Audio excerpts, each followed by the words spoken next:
de la importància de la investigació i la recerca, no en el cas de la Covid, que en parlem sovint, sinó avui relacionada amb la fibromiàlgia i la síndrome de la fatiga crònica. Des de la plataforma de familiars dels afectats amb aquestes malalties estan lluitant per aconseguir més recursos, tant des del Congrés dels Diputats com també des del Parlament de Catalunya. I podem saludar a Jordi Calm, que és el president de la plataforma de familiars afectats per fibromiàlgia. Senyor Calm, bona tarda i benvingut.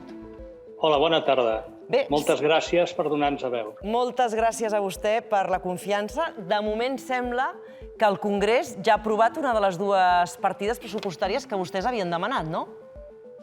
Així és.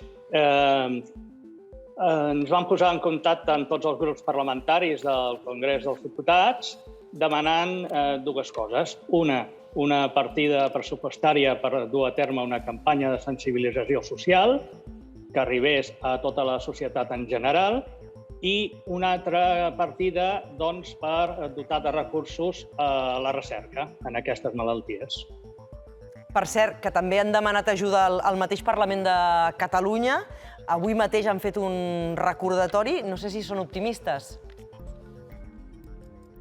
El que estem és esperançats. És a dir, és difícil ser optimista quan portem des de l'any 2008, que es va aprovar una resolució parlamentària al Parlament de Catalunya parlant d'aquestes malalties i establint un protocol i una sèrie d'unitats d'atenció, fins a dia d'avui.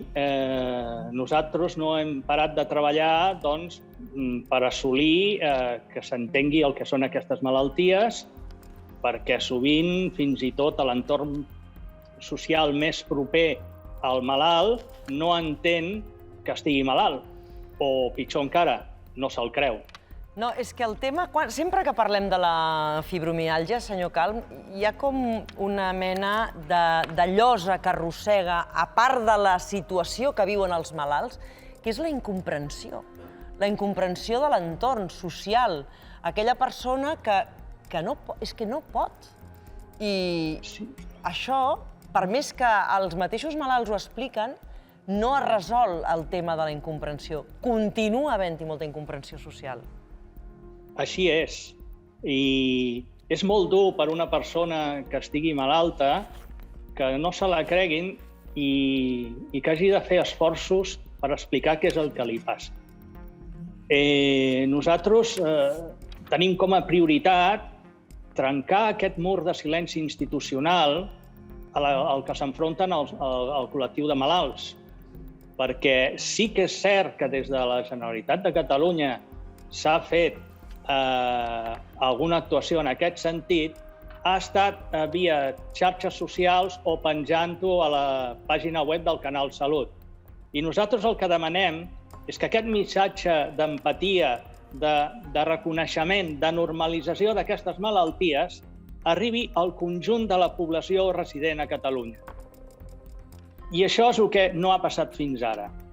Per això estem demanant al Parlament, i li han demanat al Congreso dels Diputados, que institucionalment s'esmercin recursos i s'esforcin per trencar aquest mur de falta d'empatia vers les persones malaltes, perquè si fa no fa, jo crec que tots coneixem, si no de més a la vora, de més lluny, algú que està afectat d'aquesta malaltia.